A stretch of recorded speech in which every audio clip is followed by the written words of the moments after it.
इलाकों से और लगातार सामने आ रही है। बिहार में भी कमोबेश कुछ ऐसा देखने को मिला। बिहार के मुजफ्फरपुर में आने के लिए जब पुलिस की टीम पहुंची तो भीड़ ने उन पर ही हमला कर दिया। भीड़ में शामिल लोगों ने पुलिस से मारपीट की है। आरोप है कि लोगों ने पुलिस से हथियार छीनने की भी कोशिश की है।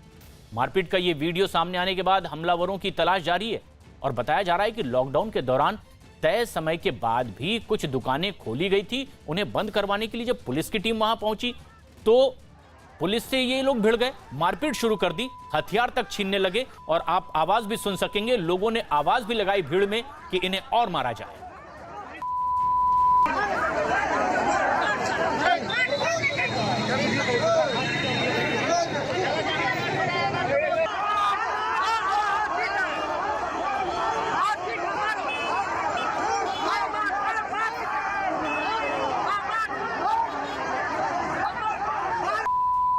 चंद्रमोहन कुमार हमारे सहयोगी इस वक्त हमसे सीधे जुड़ रहे हैं। चंद्रमोहन, इन तस्वीरों के सामने आने के बाद किस तरह की कार्रवाई होती दिखाई दे रही है, क्योंकि गंभीर अपराध होता दिखाई दिया है कि पुलिस वालों से हथियार तक छीनने की कोशिश हुई है।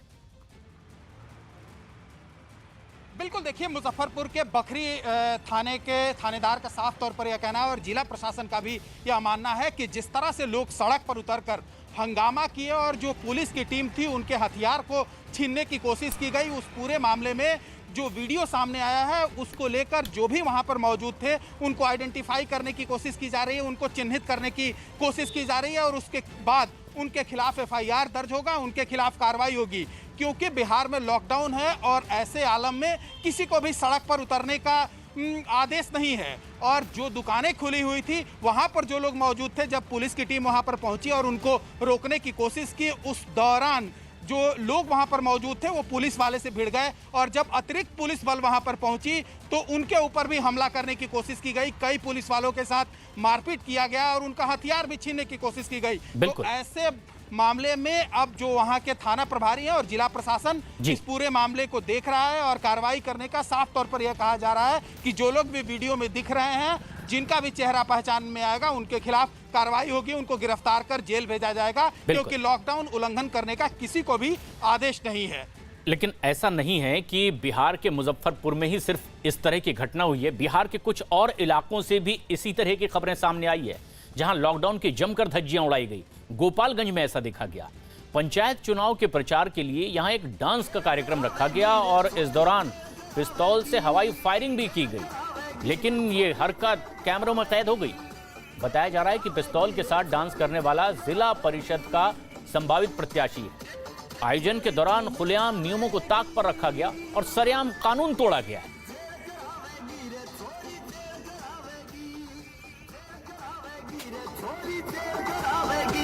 गोपालगंज की यह तस्वीर है।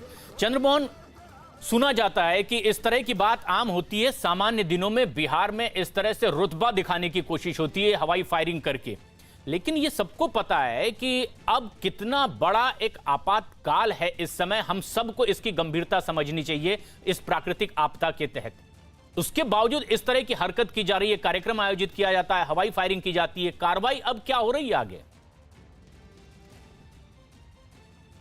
बिल्कुल, देखिए साफ तौर पर जिला प्रशासन और जो उचका गांव के अधिकारी हैं उनका साफ तौर पर यह मानना है कि इस पूरे मामले में कार्रवाई की जा रही है और जो लोग भी वीडियो में दिख रहे हैं, जो सीधे तौर पर वहां पर फायरिंग कर रहे हैं और साथ ही इस कार्यक्रम का आयोजन क्यों और कैसे किया गया, क्योंकि बिहार में लॉकडाउन है और किसी को भी एक जगह इकट्ठा होने की इजाज़त नहीं है। ऐसे में कोई कहाँ कैसे इस कार्यक्रम का वहाँ पर आयोजन हुआ और फिर क्यों यहाँ पर लोग पहुंचे, इसको लेकर आगे की कार्रवाई की जा रही है। वरीय अधिकारियों का साफ तौर पर यह मानना है कि जो लोग भी लॉकडाउन उल्लंघन में पाए जाएंगे उनके खिलाफ कार्रवाई होगी और यही कार्रवाई जो गोपालगंज जिले के उचका गांव का यह वीडियो सामने आया है इस मामले में भी हो रही है। तो गोपालगंज और मुजफ्फरपुर, दो ऐसी तस्वीरें बिहार से सामने निकल कर आई है जो हैरत में डालती है। ऐसे में जबकि कोरोना के मामले जहां कम हो रहे हैं, लोगों की ही दिक्कतें कम हो, इसलिए रियायत दी जा रही है। बावजूद इसके कि अब लोग अपनी जिम्मेदारी समझें, यहां तमाम नियमों की धज्जियां उड़ाई जा रही है।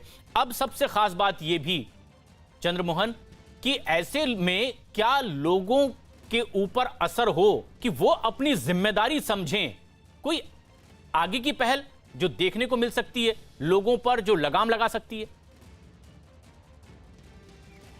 देखिए, जिस तरह से कोरोना महामारी फैल रहा है, इसमें आपकी, हमारी और सबकी जिम्मेदारी यह बनती है कि अगर सरकार की तरफ से कोई भी नियम और आदेश दिया जा रहा है तो उसका पालन होना चाहिए, क्योंकि राज्य सरकार से वही नियम और कानून आदेश जारी किए जा रहे हैं जिससे कोरोना कम फैले। और ऐसे आलम में अगर कोई भी कार्यक्रम का आयोजन हो रहा है और प्रशासन की टीम जब पहुंचती है रोकने के लिए, किसी को घर से जब बाहर बिना काम के जब लोग निकलते हैं तो उनके ऊपर हमला कर दिया जाता है। ऐसे में साफ तौर पर यह माना जा रहा है कि इन दोनों मामलों में प्रशासन की तरफ से कार्रवाई की जा रही है और लोगों को चिन्हित किया जा रहा है। लेकिन सबसे बड़ी बात यह है कि इसमें हमारी, आपकी और सबकी जिम्मेदारी यह बनती है कि कोरोना नहीं फैले, इसको लेकर कहीं ना कहीं लोगों को सजग रहने की जरूरत है। और अगर कोई काम ना हो तो बिना वजह लोग घर से बाहर नहीं निकले।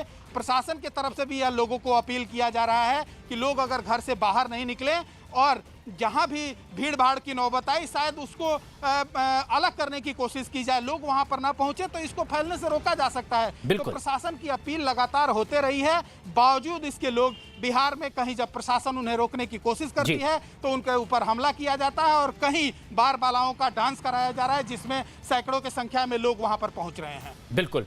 तो अब सबसे ज्यादा समझना है लोगों को अपनी जिम्मेदारी को, ताकि वो अपनी अपनी परिवार की और समाज की रक्षा में योगदान दे सकें।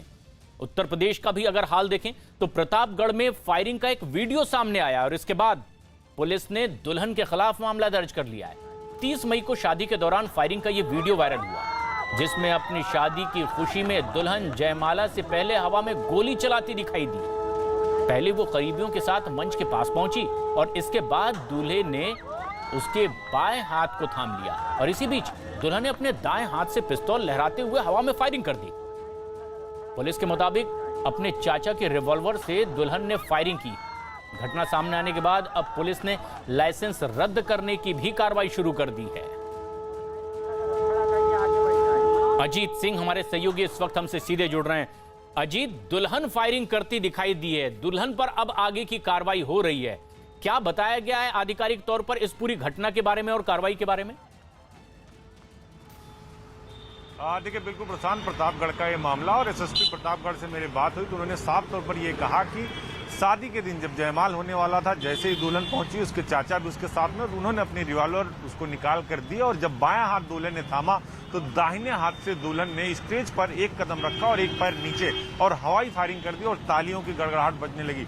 ये वीडियो वायरल हुआ। इसके बाद पुलिस ने इसमें बाकायदा मुकदमा दर्ज किया है और जो उनके चाचा की रिवॉल्वर थी उसके सख्त निरस्तीकरण की कार्रवाई जिलाधिकारी को भेजी गई है, रिपोर्ट पुलिस की तरफ से भेजी गई। लेकिन ऐसी तस्वीरें प्रशांत निश्चित तौर पर हैरान करने वाली होती है जब शादी में 25 लोगों से अधिक जाने की अनुमति नहीं है, आप अपने वेपन को सरकारी या सार्वजनिक जगह पर इस्तेमाल नहीं कर सकते। ऐसे में अगर आप खुलेआम जयमाल के समय आप फायरिंग करते हैं तो ये चौंकाने वाली बात होगी। फिलहाल पुलिस ने पूरे मामले में मुकदमा दर्ज कर लिया है, कार्रवाई कर रही है। दुल्हन के खिलाफ भी मुकदमा दर्ज किया गया है। हालांकि अभी कार्रवाई क्या हो रही है, पुलिस ये कह रही है कि हम जो कार्रवाई कर रहे हैं, मुकदमा दर्ज किया, जो उल्लंघन है धारा 144 का, एपिडेमिक एक्ट का उल्लंघन है और साथ ही सख्त लाइसेंस भी निरस्त करने की कार्रवाई की जा रही है। प्रशांत, तो दुल्हन के खिलाफ भी अब कार्रवाई होगी, लेकिन ये दोहरा खतरा पैदा कर रहे थे। तस्वीरों में हम ये भी देख पाए कि किसी ने मास्क नहीं पहना था और हवा में फायरिंग भी की गई, यानी दो तरफा जानलेवा हरकत हुई थी और इसीलिए भी अब ये सख्त कार्रवाई की जा रही है। उधर महाराष्ट्र में कोरोना